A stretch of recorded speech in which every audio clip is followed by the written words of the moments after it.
grabando. Ok. Muy bien, evaluación preoperatoria o riesgo anestésico, ¿no? Porque nosotros evaluando a un paciente vamos a poder sacar en detalle, ¿no? ¿Qué riesgo tiene dentro de la operación, ¿no? La morbimortalidad, como le llamamos, ¿no? Durante el acto operatorio o posteriormente también al acto operatorio, ¿no?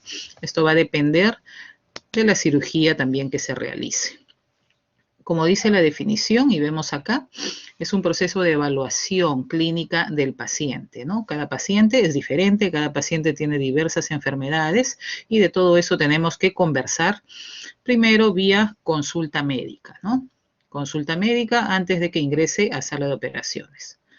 Este paciente de repente ha sido operado anteriormente de muchas cirugías, ¿no? Entonces ya sabe cómo es una anestesia, ¿no? Le han puesto anestesia general o de repente anestesia epidural, que es la mitad del cuerpo, ¿no? Hay pacientes que vienen ya sabiendo, ¿no? Entonces ya se les explica mucho mejor, ¿no? Es mucho más fácil explicarse. Muy bien.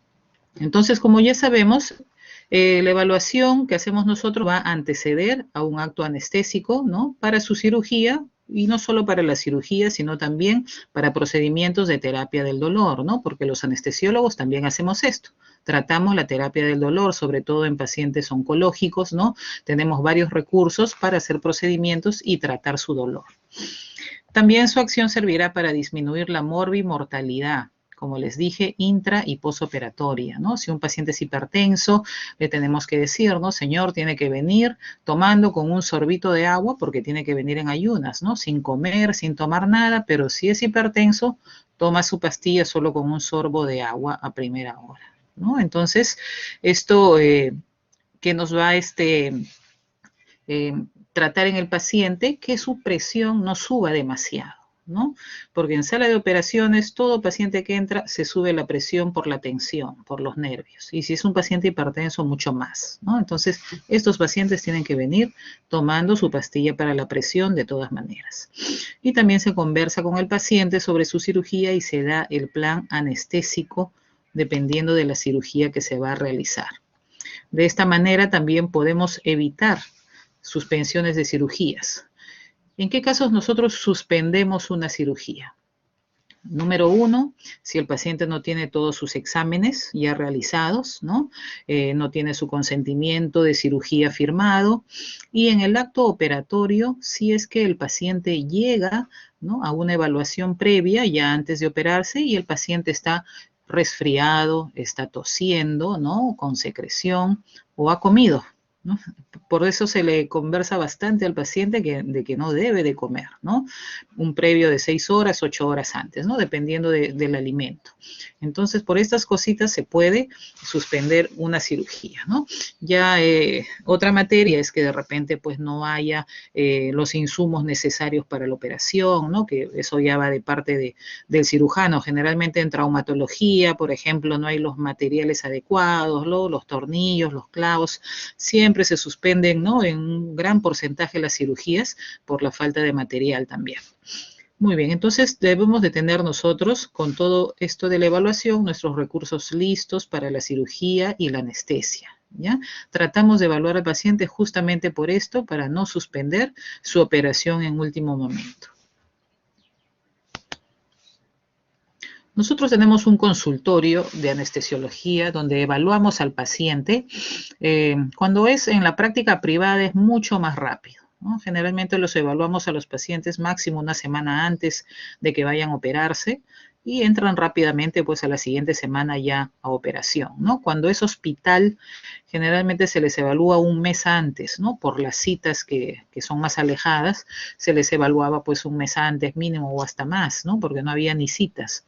Pero lo importante es que se les evalúe y que tenga todos sus exámenes ya listos, ¿no? Porque cuando vienen al consultorio de anestesiología, el paciente tiene que tener todos los exámenes prequirúrgicos, que son exámenes de sangre, examen de riesgo cardiológico, si necesita evaluarse por el neumólogo también. Todo esto tiene que estar listo porque somos el punto final, como quien dice, ¿no? El punto final para ya dar el visto bueno, el check de que este paciente está listo, ¿no? Con todos los exámenes listos para operarse. La vista o visita previa la hacemos un día previo. Si es que el paciente se hospitaliza una noche antes, podemos dar una visita previa, sobre todo si son cirugías grandes, ¿no? Como cirugías de corazón, cirugías de cadera, cirugías de tumores, ¿no? Oncológicas, podemos evaluarlo al paciente, ¿no? Si es que faltara algo. Y la evaluación rápida se hace en pacientes que son emergencias, ¿no? Que van a subir rápidamente a sala de operaciones, ¿no? Pacientes operados de apéndice generalmente, ¿no? Ruptura para cesáreas, ¿no? Ruptura de útero, etcétera, etcétera. Entonces, hacemos una evaluación rapidísima, a veces hasta sin exámenes, ¿no? Sobre todo cuando entran para cesárea. ¿Ya? Y cuando tienen un diagnóstico pues de sufrimiento fetal, he tenido ya varias ocasiones que la paciente pues ha tenido que ingresar completamente sin ningún examen prequirúrgico, ¿no? Porque había riesgo pues de muerte del bebé. Estas son las evaluaciones rápidas cuando son pacientes que van a cirugía de emergencia. Muy bien. Nuestra evaluación también va detallada a esto, ¿no? Porque nosotros no queremos, número uno, que el paciente muera. Número dos, pues que nosotros como médicos nos veamos implicados, ¿no? En lo que es la muerte del paciente, pues, y a la cárcel, ¿no? Y número tres, y creo que es la más importante, como se ve acá en la figura, que el paciente no quede con alguna alteración cerebral, ¿no? Entonces, por todas estas cosas nosotros evaluamos previamente, ¿no? Cuando queda con un daño cerebral es porque ese paciente no ha sido bien oxigenado, ¿no? Ha tenido que tener de repente una anestesia general, no ha podido ser bien oxigenado, no ha podido ser intubado de la manera adecuada, ¿no? Intubación endotraqueal, que ya todo el mundo debe de conocer eso porque pues a los pacientes de COVID tenían que estar intubados sí o sí. Entonces, por todas esas cositas, nosotros tenemos que evaluar previamente a un paciente, ¿no? Para conocerlo y detallar su morbimortalidad. Muy bien. Dentro de los beneficios, nosotros, pues, como anestesiólogos, vamos a valorar, tenemos una escala de valoración de riesgo anestesiológico, que ya les voy a conversar posteriormente. Le conversamos sobre el ayuno, ¿no? El ayuno y premedicación también para algunos pacientes. ¿Qué significa la premedicación? Hay pacientes que pues que siempre en las noches toman su alprazolam, su clonazepam, ¿no? Hay un aumento muy significativo de enfermedades neurológicas, ¿no? Por ejemplo, depresión, ansiedad, ¿no? Trastorno, bipolaridad. Ha aumentado bastante todo este tipo de diagnósticos, ¿no? Entonces hay muchos pacientes que toman, pues, ¿no? Su ansiolítico, entonces les podemos decir que pueden tomar la noche anterior, ¿no? Si son pastillas para dormir, también pueden tomar la noche anterior, ¿no? Para prevenir complicaciones como por ejemplo la vía aérea difícil, ¿no? Cuando un paciente tiene cuello cortito, es gordo, ¿no? Obeso, que de hecho que va en sala de operaciones para nosotros como anestesiólogos va a ser una vía aérea difícil, nosotros ya vamos previniendo, ¿no? Vamos viendo que este paciente va a ser complicado cuando ingrese a operarse y vamos teniendo ya todos nuestros dispositivos médicos preparados ya en sala de operaciones para ese día, ¿no? Para una vía aérea difícil, ¿no? Que ahora contamos con muchos dispositivos médicos para intubación del paciente, ¿no? Inclusive con video laringoscopio, ¿no? Laringoscopios articulados, etcétera, etcétera, ¿no? Entonces, para esto es lo que evaluamos, ¿no? Tratamos las patologías, ¿no? Como les dije, si un paciente es hipertenso, ¿no? Le tenemos que decir que tome su pastilla de todas maneras, ¿no? Antes de que ingrese a sala de operaciones, ¿no? Apenas se levanta, si va a ser operado a primera hora, lo toma apenas levantarse con un sorbo de agua. Si tiene alergias, es importantísimo esto de las alergias, ¿no? Siempre preguntarle. La gran mayoría de pacientes, ¿no? O el porcentaje más alto a que tienen alergia los pacientes es a los antiinflamatorios, ¿no? Los llamados AINES, ¿no? Donde está el diclofenaco, el naproxeno, ¿no? Los arcoxias ahora que también están, o también antibióticos, ¿no? Como la penicilina número 1, ¿no? Que son también, muchos pacientes son alérgicos a estos medicamentos. Entonces, siempre preguntar por alergias, ¿no? ¿Por qué motivo? Porque cuando preguntamos por esto, van a llegar a sala de operaciones y les van a poner una pulsera amarilla, desde que ingresan nomás, si es un paciente alérgico a alguna medicación o a algún alimento, ¿no? Se le pone la pulsera amarilla y con esto nosotros identificamos rápidamente, ¿no? Viene el paciente con pulsera amarilla y ya uno identifica, este paciente es alérgico a algo.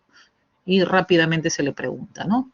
¿A qué es alérgico usted? ¿No? Es muy importante. Ahora todo esto se trabaja pues con una comisión de seguridad americana, ¿no? Que hace ya muchos años atrás, era unos 10 años, está ingresando pues al Perú y muchas clínicas ya tienen este check de comisión de seguridad, ¿no? Que pasó desde que en el Sabogal, ¿no? Hace unos años, que seguro ustedes han escuchado, ¿no? Se amputó una pierna en vez de la otra, ¿no? A un paciente. ¿No? Ya desde ese punto, desde que pasó esto en el Hospital Sabogal, es donde esta comisión ha ingresado acá a Perú y muchas clínicas y hospitales han tratado pues de tener un visto bueno para que tengan también, ¿no? Mayor renombre su clínica. Muy bien, entonces nosotros formulamos varias anestesias, ¿no? Depende del tipo de cirugía que se va a realizar el paciente y dependiendo también qué enfermedad sufra el paciente. Tenemos anestesia general, que es dormir completamente al paciente, ¿no? Ya sea vía endovenosa, ¿no? Todo paciente tiene que tener una vía endovenosa para que ingrese a sala de operaciones, ¿no? Antes de ingresar. Entonces, por ahí se ponen ya los medicamentos y se duerme al paciente. La anestesia general en el paciente tiene que ser intubado, ¿no? Con intubación endotraqueal. La anestesia regional es la que se brinda generalmente a las pacientes que son operadas de cesárea, ¿no? La mitad del cuerpo, ¿no? Se pone una aguja, una pequeña aguja en la espalda y por ahí se ingresa el anestésico, ¿no? Pero solo nos va a anestesiar de la cintura hacia abajo. Uno está despierto. Sedación es solo dormir al paciente levemente, porque cuando uno le dice su nombre, ¿no? Puede dormir, pero uno le dice su nombre en voz alta y se despierta. Y bloqueos son las anestesias que se brindan con inyecciones en el mismo miembro que se va a operar, ¿no? Podemos hacer un bloqueo del hombro, un bloqueo de la rodilla, ¿no? Solo de la zona que va a ser operada. Muy bien, ¿no? Entonces son diversas anestesias las que nosotros brindamos, dependiendo, por supuesto, de la operación, ¿no? Estamos aquí, ¿no? Los 3 procesos del acto anestésico preoperatorio. Evaluación preanestésica, la determinación del riesgo anestésico para nosotros y si hay medicación preanestésica que dar al paciente. ¿Ya? Después tenemos el transoperatorio, que es todo el transoperatorio, ¿no? Quirúrgico, y el posoperatorio cuando ya el paciente sale a recuperación posoperatoria. ¿Ya? Esos son nuestros 3 procesos. Muy bien, ¿qué consultamos en el paciente cuando estamos ahí en la consulta? Siempre vamos a preguntar primero por enfermedades, ¿no? Crónicas, hipertensión, diabetes, si es asmático, ¿no? Si sufre de alguna enfermedad pulmonar crónica, si sufre de insuficiencia renal, ¿no? Múltiples enfermedades que puede tener un paciente. Hábitos, ¿no? Si fuma, si usa sedantes o si también es drogadicto, ¿no? Hay pacientes que han venido también diciendo, ¿no? Sí, yo uso, ¿no? Otras drogas, ¿no? Inclusive unos pacientes y dentro de estos también están a veces muchos médicos, ¿no? Algunos anestesiólogos también que son adictos al fentanilo, ¿no? O a la morfina. Por eso es lo que ahora estos frasquitos de fentanilo, que es un narcótico que se usa para el dolor, ¿no? En la anestesia, nos piden devolver, ¿no? Estos frascos, ¿no? Porque ha habido muchas muertes ya de anestesiólogos, ¿no? Por la adicción a este fentanilo. Se les pregunta alergias, si han tenido transfusiones de sangre en algún momento, si usan corticoides, antibióticos, sobre todo para ver si es alérgico a algún antibiótico, ¿no?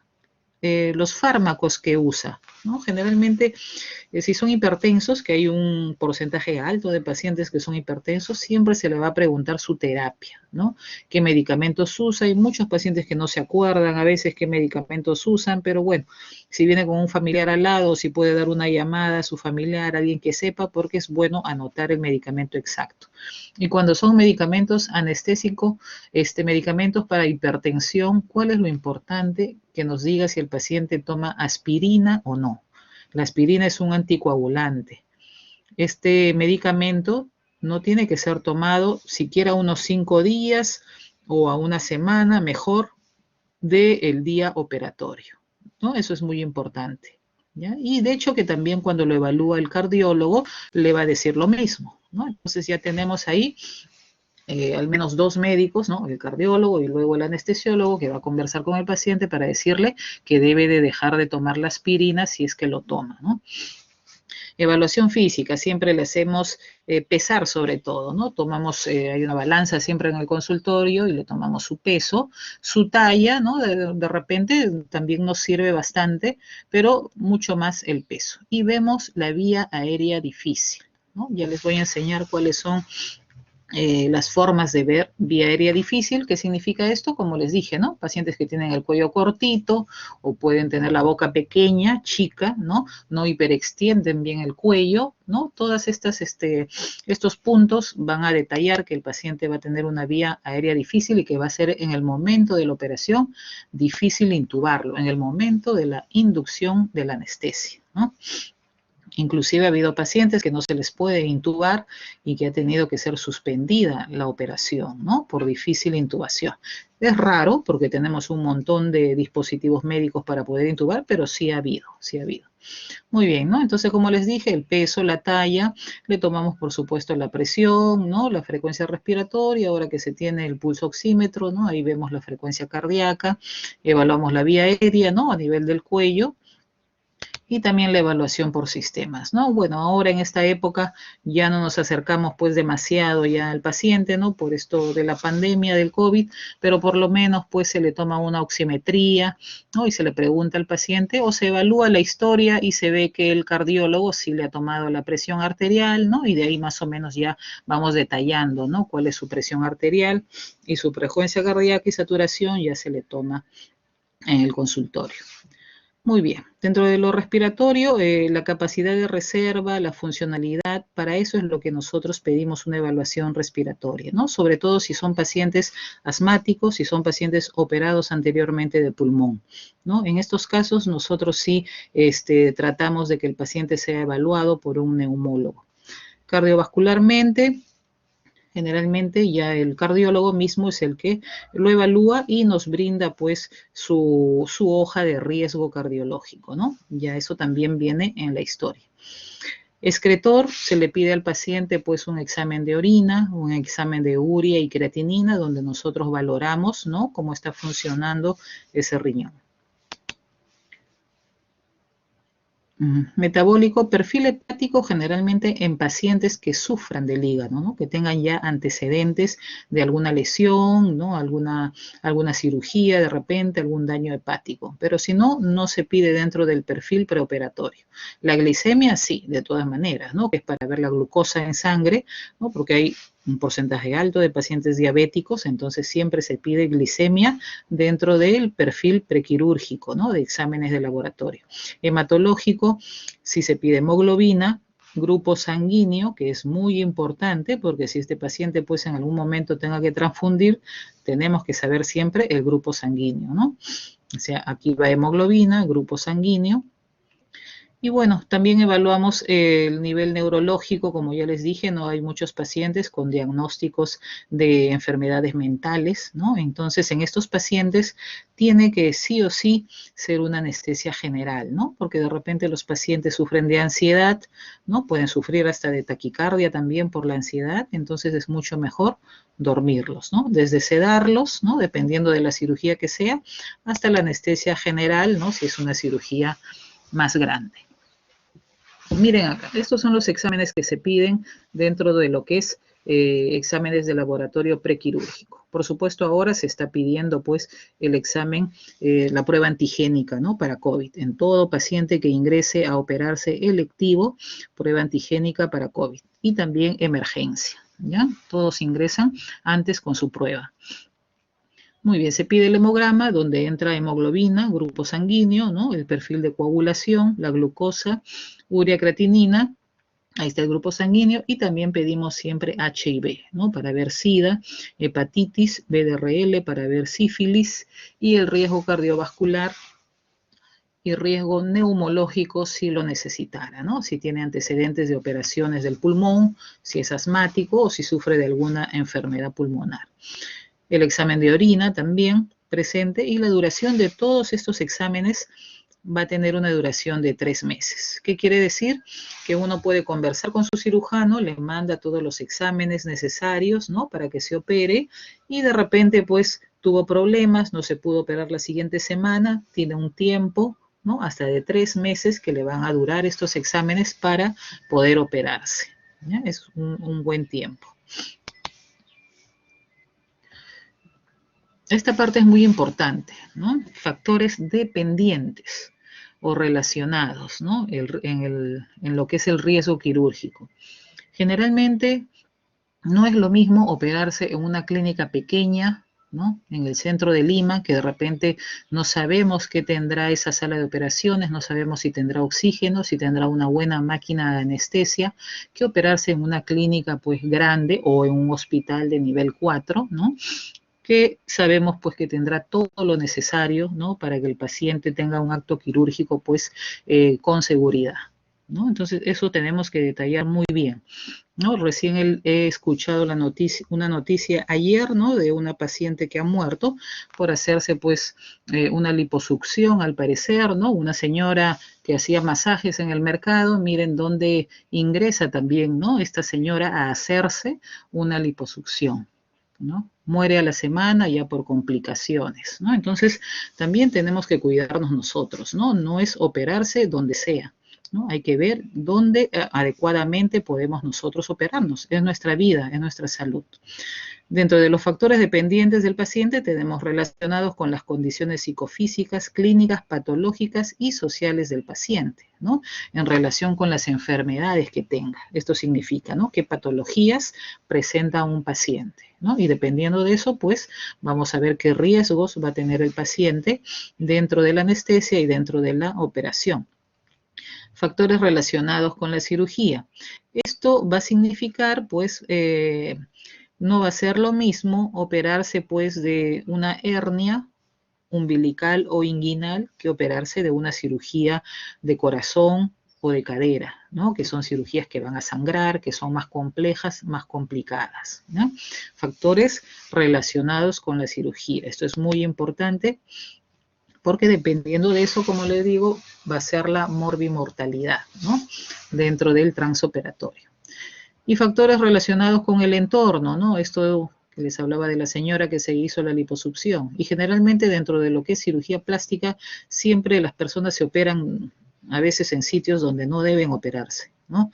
Donde de repente no hay ni un anestesiólogo que esté ahí y donde a veces no saben ni cómo darles un masaje, ¿no? Una reanimación cardíaca adecuada, ¿no? Que debemos, nosotros como médicos debemos de saber. Relacionados básicamente con la infraestructura, ¿no? Disponible para cada acto quirúrgico, ¿no? Considerándose 3 aspectos, como ven ahí, el equipo, ¿no? El equipamiento en una sala de operaciones es bien compleja, ¿no? Comenzando por el oxígeno empotrado, tener una buena máquina de anestesia, un buen monitor, un equipo quirúrgico, por ejemplo, ¿no? No es un solo cirujano el que opera, o un solo ginecólogo, o un solo traumatólogo, generalmente son 2 o 3 dentro del equipo quirúrgico, ¿no? Anestesiólogo 1, la instrumentista, ¿no? Enfermera, el técnico, ¿no? Es un equipo grande, ¿no? Que debe de saber detalladamente la cirugía que se va a realizar. Y tener también un espacio que esté implementado para el posoperatorio, ¿no? En el posoperatorio, el paciente ya después de la operación va a recuperación, que también hay muchos pacientes que han fallecido y he escuchado en las noticias, ¿no? Cuando ya salen de la operación, no tienen un oxígeno, no están monitorizados, ¿no? Entonces todo esto tenemos que siempre tener en cuenta. Muy bien, esta es la clasificación, ¿no? De la Asociación Americana de Anestesiología, con lo cual nosotros sacamos nuestro riesgo anestesiológico. ¿Ya? Va a depender de esto para nosotros sacar nuestro riesgo anestesiológico y esto, ¿de qué va a depender? Del estado del paciente, ¿no? Del estado clínico del paciente, de las patologías que tenga el paciente. Y nos da, por supuesto, la tasa de mortalidad perioperatoria. Muy bien, tenemos el ASA1, que es un paciente normal, saludable, ¿no? Un paciente como muchos de ustedes seguramente, ¿no? Que no sufran de enfermedades, no sufran de alergias, de repente nunca se han operado, ¿no? Un paciente saludable.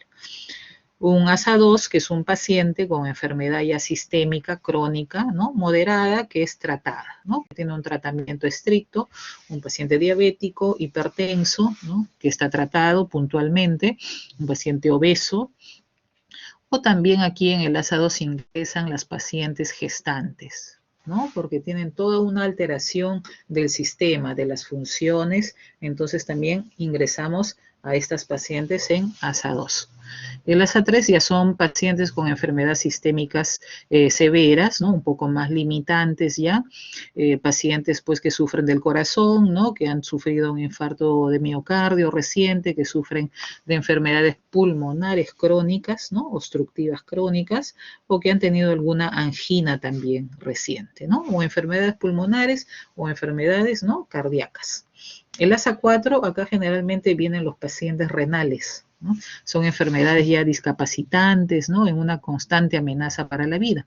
Los pacientes de insuficiencia cardiovascular o los que son más frecuentes, los pacientes de insuficiencia renal crónica, ¿no? Estos pacientes que se hemodializan, ¿no? En cualquier momento, pues, puede sucederles o pasar algún trombo, ¿no? Por toda la zona de que se están hemodializando, ¿no? Y fallecer.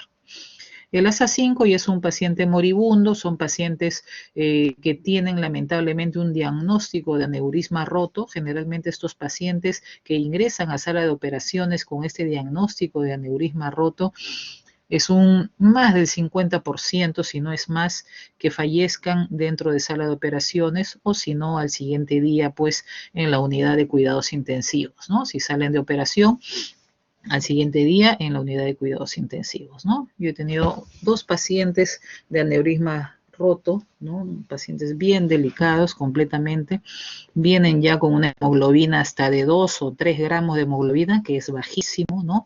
Hay que estar transfundiéndole sangre bastante, transfundido hasta 30 paquetes globulares de sangre, ¿no? Es un tratamiento bien difícil en estos pacientes, ¿no? Entonces, pues es un ASA5, ya lo ponen como paciente moribundo.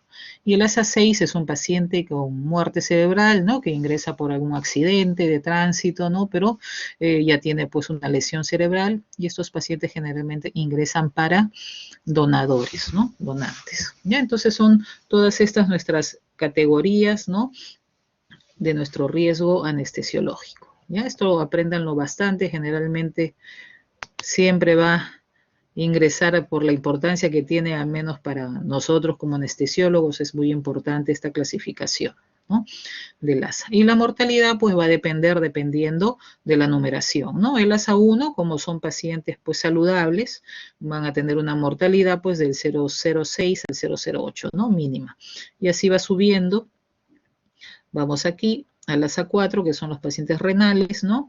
Hasta el 23% de mortalidad. Y como les dije, los pacientes de ASA5 moribundos, los que ya se diagnostican con aneurisma, ¿no? 51%, ¿no? Hasta más, ¿no?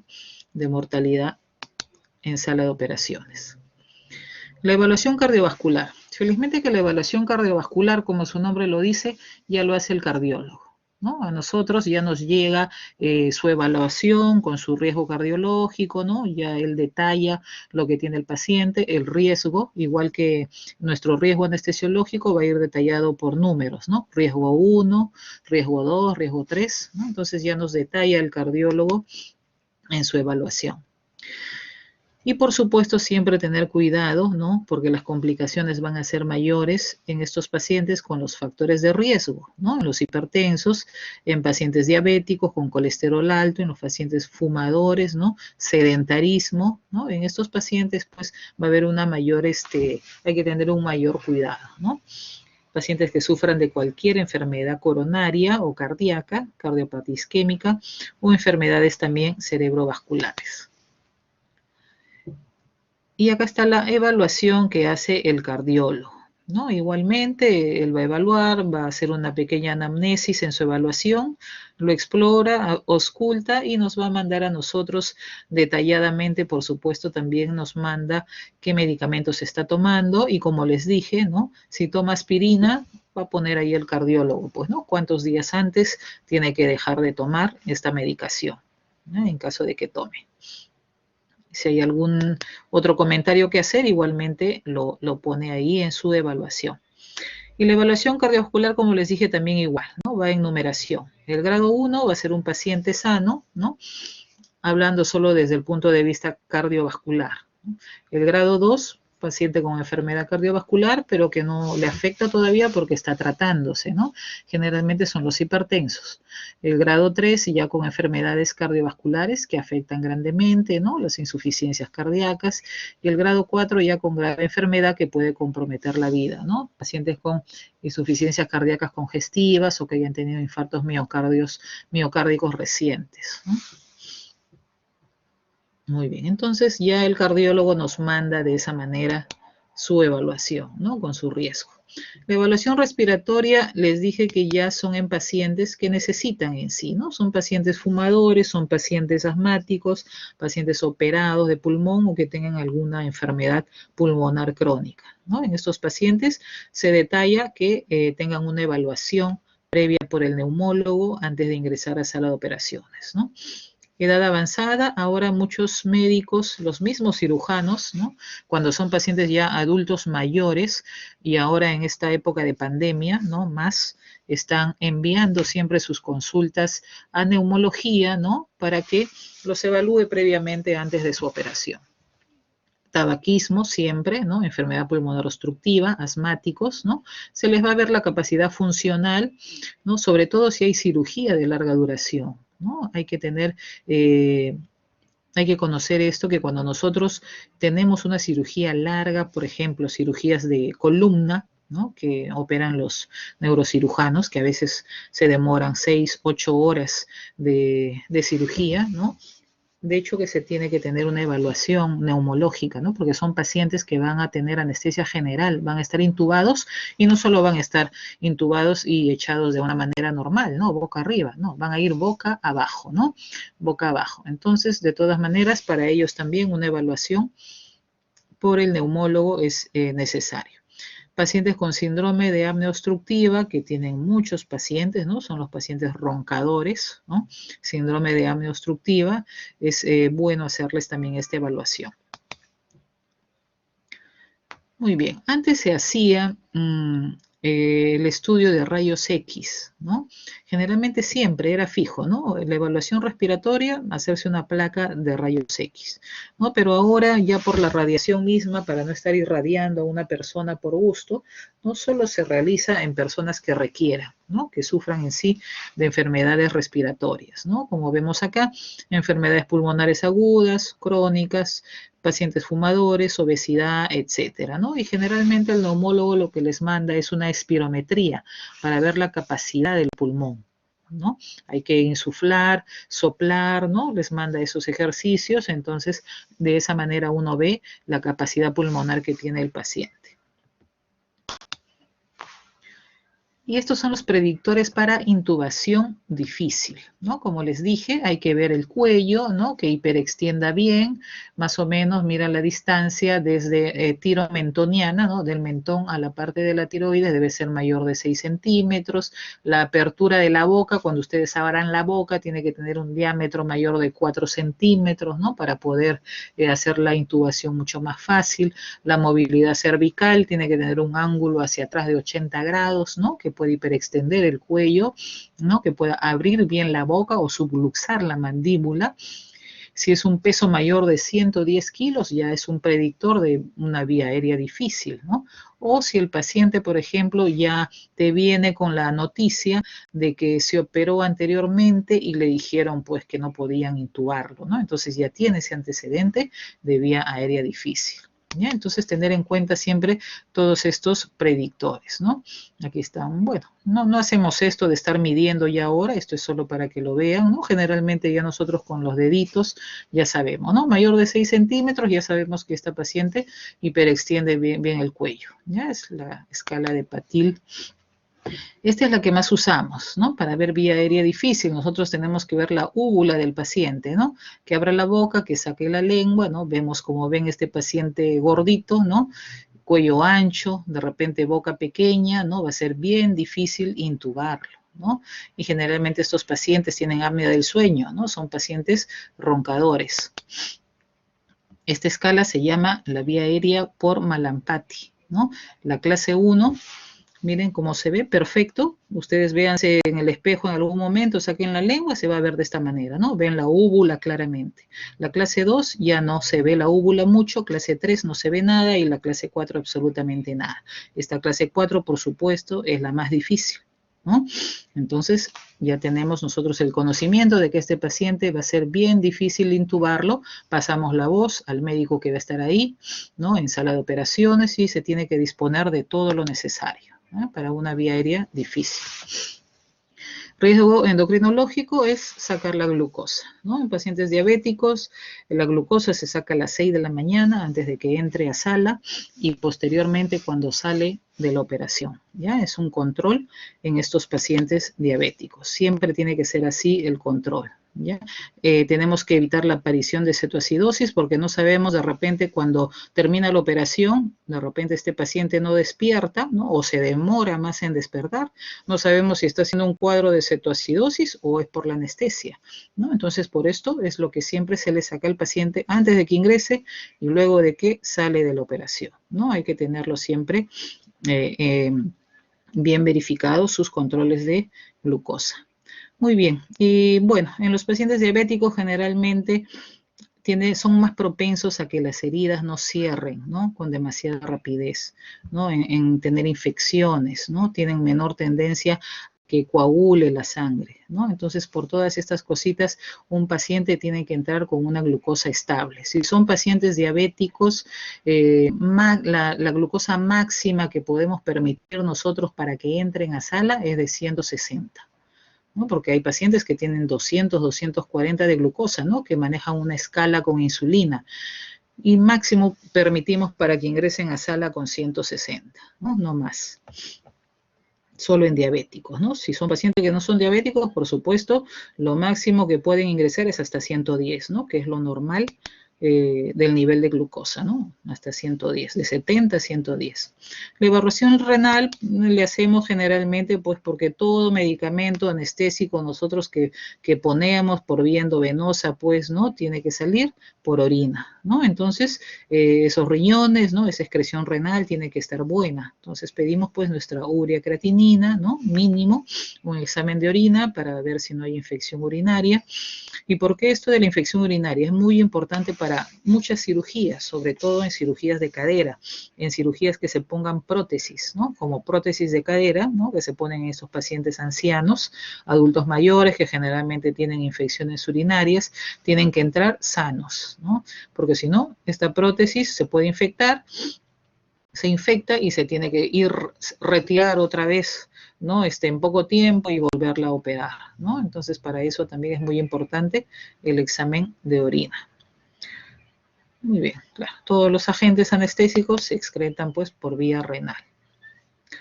Muy bien. Y cuando uno ingresa a operarse, pues el cirujano le conversa, ¿no? De qué se va a operar, cómo va a ser la operación, y uno firma un consentimiento, ¿no? Un papel donde dice, pues, se opera de hernia inguinal, por decir, ¿no?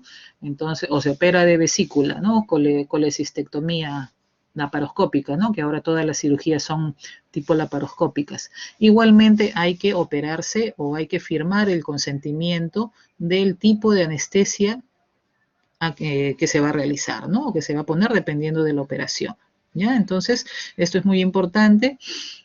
Consentimiento informado de la anestesia, ¿ya? Todo paciente ingresa a sala de operaciones con su consentimiento, tanto de cirugía como del tipo de anestesia que va a realizarse, ¿ya? De repente lo van a operar de la rodilla, ¿no? Y si lo operan de la rodilla, podemos ponerle tranquilamente una anestesia regional, o sea, en la espalda. Pero el paciente no quiere saber nada de nada, quiere dormirse, no quiere ese tipo de anestesia, solo quiero dormir, ¿no? Se le duerme, ¿no? Porque el paciente es el que tiene al final, pues, la razón de todo, ¿no? Se hace lo que desea el paciente, a menos que sufra de alguna enfermedad pulmonar y que sea mucho mejor para él ponerle una anestesia regional, ¿no? Eso también ya se le conversa. Entonces es muy importante tener este consentimiento, como dice aquí, consentimiento de anestesia general, ¿no? Tenemos el consentimiento para todos los tipos de anestesia. Firma el médico, firma el paciente con huella digital, número de DNI. Aquí tenemos el consentimiento para la anestesia epidural, que es en la espalda, ¿no? Ahí también con el dibujito detallado cómo va a ser el tipo de anestesia. ¿Ya? Y hay otros tipos de anestesia que, bueno, no los he puesto todos, los consentimientos, pero es así, ¿ya? Tienen que ingresar con ese papel. Bueno, antes de ingresar a sala de operaciones, como ya les dije, bueno, el aseo del paciente, el ayuno mínimo de 2 horas cuando son líquidos claros. ¿Qué quiere decir? Agua pura. ¿Ya? Cuando es leche materna en niños, ¿no? Que toman leche de pecho, 4 horas de ayuno, que no tomen leche. El ayuno de sólidos, 8 horas. El ingreso a centro quirúrgico va a ser siempre 1 hora antes de la operación porque nosotros tenemos que evaluarlos otra vez y verificar la historia clínica completa con todos los exámenes, ¿no? Y el riesgo cardiovascular, por supuesto. Como les dije, ahí antes de ingresar a sala de operaciones, lo que se hace es canalizar una vía endovenosa, ¿no? Que eso ya hemos hablado en los martes que hacemos las prácticas, ¿no? Cómo canalizar una vía endovenosa. Eso es lo primero que se tiene que hacer. Y para canalizar la vía endovenosa ya saben que también se firma un consentimiento médico. Luego es trasladado el paciente, ¿no? Después de haber visto toda su historia, se monitoriza al paciente con todo lo que se detalla acá, frecuencia cardíaca, presión arterial, saturación, temperatura, que es muy importante porque la sala en centro quirúrgico, la sala de operaciones está a 20 grados y tiene que permanecer a esa temperatura, ¿no? Entonces es una sala para pingüinos. Hay que monitorizar la temperatura y podemos utilizar unas mantas térmicas para el paciente, ¿no? Para que no se enfríe. Se brinda la anestesia que ya firmó el paciente y por supuesto nosotros estamos durante todo el transoperatorio hasta el final de la operación, ¿no? Y nosotros mismos trasladamos al paciente ya despierto, ¿no? A la unidad de recuperación, ¿no? Para que vean acá cómo es la sala de operaciones. Por supuesto, ahora hay salas de operaciones un poco, ¿no? Más modernas, pero la mesa quirúrgica siempre va a ser así, pequeña, ¿no? Exacta para el paciente. Tenemos la máquina anestesia con el monitor acá, ¿no? Las cialíticas, que son pues las luces, ¿no? Ahora hay luces LED, ¿no? Para alumbrar bien la operación. Ya todo el equipo, oxígeno empotrado, tenemos el desfibrilador para este lado, acuérdense eso, siempre tiene que haber un desfibrilador, ¿ya? Un desfibrilador cada 2 salas, eso es lo dictaminado por la Sociedad de Seguridad. Canalizando acá la vía del paciente, ¿no? Como les dije, ¿no? Se pasa al paciente. Si el paciente puede pasarse solo, se pasa solo a la cama quirúrgica o si no, tenemos pues que cargarlo entre todos, ¿no? Por ejemplo, en cirugías de cadera, pues el paciente no se va a poder pasar solo, ¿no? Entonces hay que pasarlo entre nosotros con una tablilla que es como una resbaladiza, ¿no? Y que pasa rápidamente el paciente. Este es el monitor, ¿no? Que generalmente tiene que ser así, el tipo de monitorización que debe de llevar un paciente. ¿Ya? Se monitoriza la frecuencia cardíaca con el electrocardiograma, la saturación, donde ven ahí el 98, la saturación, la capnografía, acá es un paciente que ya está intubado, ¿no? Anestesia general, presión arterial, y esta es la temperatura, más o menos unos 36 grados, ¿no? Este es en Fahrenheit, ¿no? Y se brinda, por supuesto, ya la anestesia requerida, ¿no? En este caso, estamos induciendo o ingresando el oxígeno, poniendo por vía endovenosa los medicamentos también. Y como les dije, para la vía aérea, en los casos de intubación difícil, ¿no? Tenemos que estar bien alertas, ¿no? Para eso se evalúa al paciente, para no tener estos problemas, ¿no? De intubación difícil y no saber qué hacer en el momento, ¿ya? Tenemos que ser bien capos en intubar a un paciente. En los niñitos generalmente la anestesia es inhalatoria, ¿no? Tenemos un anestésico llamado sevoflurane que tiene un olor a manzana y que el niño lo inhala y poco a poco se va quedando dormido, ¿no? En sí en segundos, se queda dormido en segundos. Y acá tenemos una paciente que está con anestesia regional. Ustedes la pueden ver que está despierta, ¿no? Está con unos campos. La parte quirúrgica va a ser acá abdominal, pero ella está despierta. ¿Ya? Es una anestesia regional, solo tiene anestesia de la cintura hacia abajo. Y esto más que todo es para detallarles un poquito de lo que es la Joint Commission, que es la Comisión de Seguridad Americana, ¿no? Que miren, ya lleva más de 50 años pues dedicada a lo que es la calidad y seguridad, ¿no? En los pacientes, ¿no? En todo lo que sean hospitales, clínicas. Acá en Lima, como les dije, ¿no? En el Perú, hace 10 años recién, ¿no? Hay algunas clínicas que ya se han evaluado y han acreditado, ¿no? Se hace chequeos, ¿no? Previamente, antes que ingrese el paciente, cuando ingrese el paciente a sala de operaciones, ¿no? La pregunta para el médico y para los cirujanos, anestesiólogos y todo el grupo quirúrgico que está en sala tiene que presentarse, ¿no? Cada uno, y el médico cirujano tiene que decir qué cirugía es, cómo se llama la paciente, de qué se le va a operar, todo detallado, ¿no? Antes de empezar la operación, ¿no? Para que no haya equivocaciones, pues, ¿no? Como les dije, como lo que pasó, y ya todos saben ahí, ¿no? En el Sabogal. ¿Ya? Entonces, todo está siendo mucho más seguro, ¿no? Y al final también se pregunta, ¿no? Si hubo algún problema con el material, ¿no? Con los dispositivos médicos, ¿no? Cuánto fue la pérdida sanguínea, ¿no? Que eso tiene que estar igual, ¿no? El cirujano y el anestesiólogo tienen que estar igual de lo que pongan en su ficha, cuánto fue la pérdida sanguínea. Muy bien, ¿no? Todas estas cositas, la profilaxis antibiótica, ¿no? Hay que ponerla, si aplica o no aplica. Son varios detalles, como ven, ¿no? Ahora uno es más detallista con la seguridad del paciente, ¿no? Antes de que comience la operación.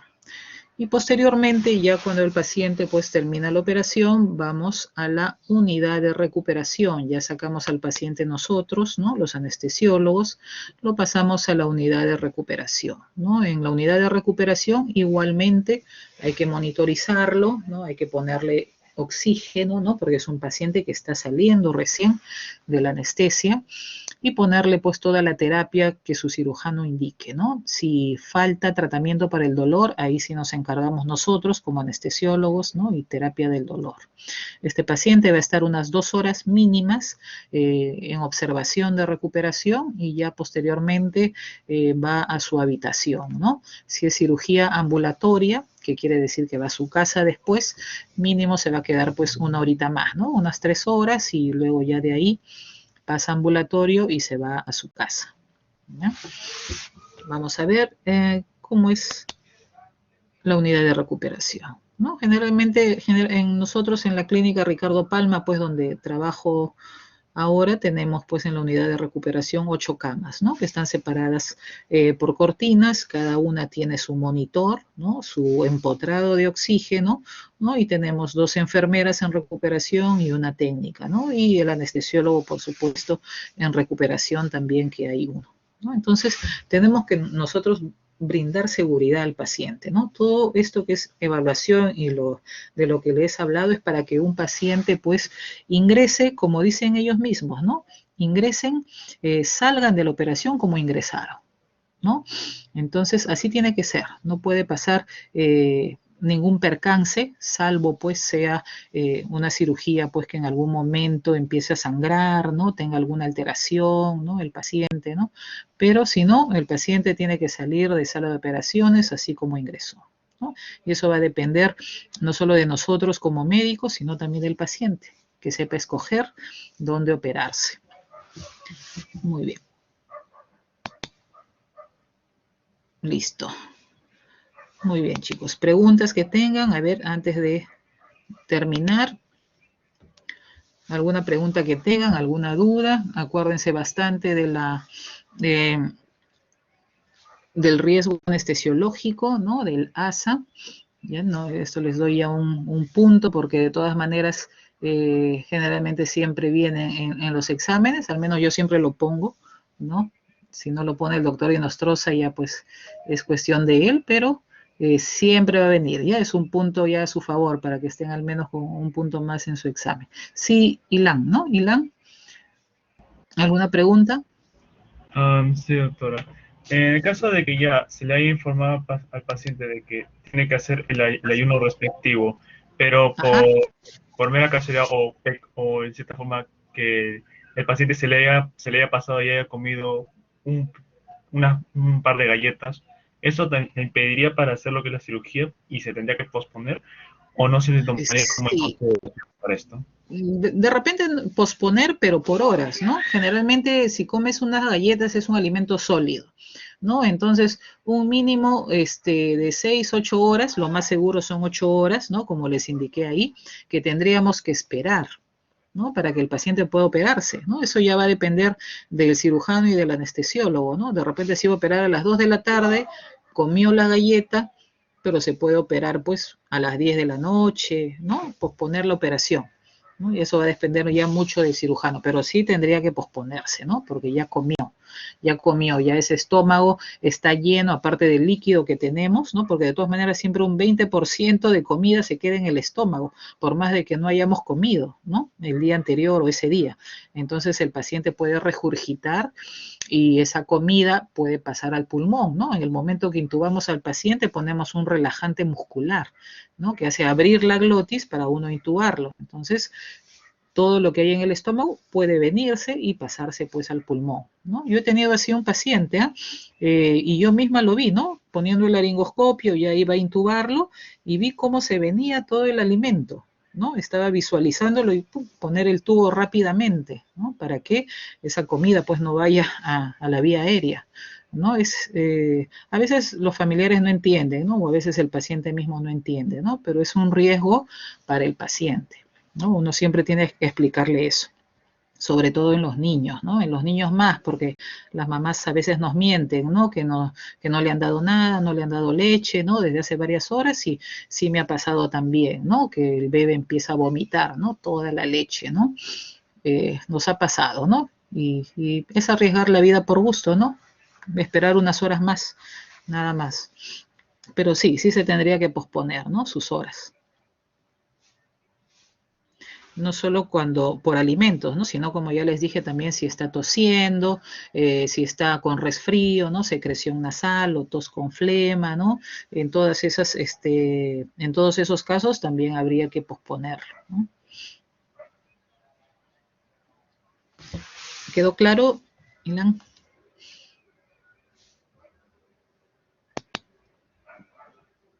Sí, sí, doctora, muchas gracias. Ya, muy bien. Listo.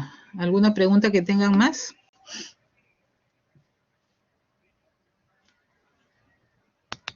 Me están preguntando aquí, ¿no? Por el chat. El antibiótico, ¿no? ¿Cuánto tiempo? Generalmente, ahora con esta comisión de seguridad que tenemos, pues, ¿no? En la clínica, como ven ahí en la hojita y les he mandado, bueno, en esta exposición, dice ponerlo una hora antes, ¿no? Que eso debe ser lo mejor, ¿no? Porque el medicamento justo en ese tiempo ya está haciendo efecto, ¿no? Justo antes de que empiece a operarse. Pero generalmente no es así, ¿no? Hay algunos cirujanos, lamentablemente esto es ya, tiene que dictarlo su cirujano, ¿no? El cirujano en el momento en que estamos ya entrando a operar, ¿no? Nos dice, doctora, póngale antibiótico. Lo tenemos que poner en ese momento, ¿no? Y las enfermeras tampoco lo ponen, ¿no? Porque mientras no esté escrito en la historia, ¿no? Mientras el cirujano no haya puesto en la historia, no se puede poner, ¿no? Porque ya me ha pasado, ¿no? A veces yo he puesto una cefazolina, por ejemplo, sin haber avisado al cirujano y el paciente hizo una reacción alérgica, ¿no? Entonces, ¿quién tiene la culpa? Yo, ¿no? Pero su cirujano era el que debía haber dictado, haber puesto en su RP que se le tenía que pasar, ¿no? Puede pasar cosas así, entonces es mejor no meterse en problemas, ¿no? Pero lo mejor es ponerle una hora antes de que empiece la operación. Si es más, bueno, mejor, ¿no? Pero si es menos, ya ese antibiótico, pues, ¿no? No va a hacer tanto efecto, ya empezaron a operar, va a hacer efecto después. Lo mejor es una hora mínimo antes de que empiece la operación.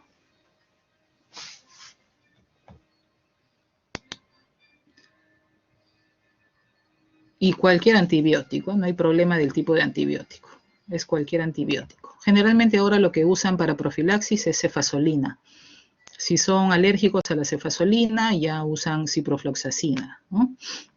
Pero el antibiótico más usado ahora es cefazolina para profilaxis.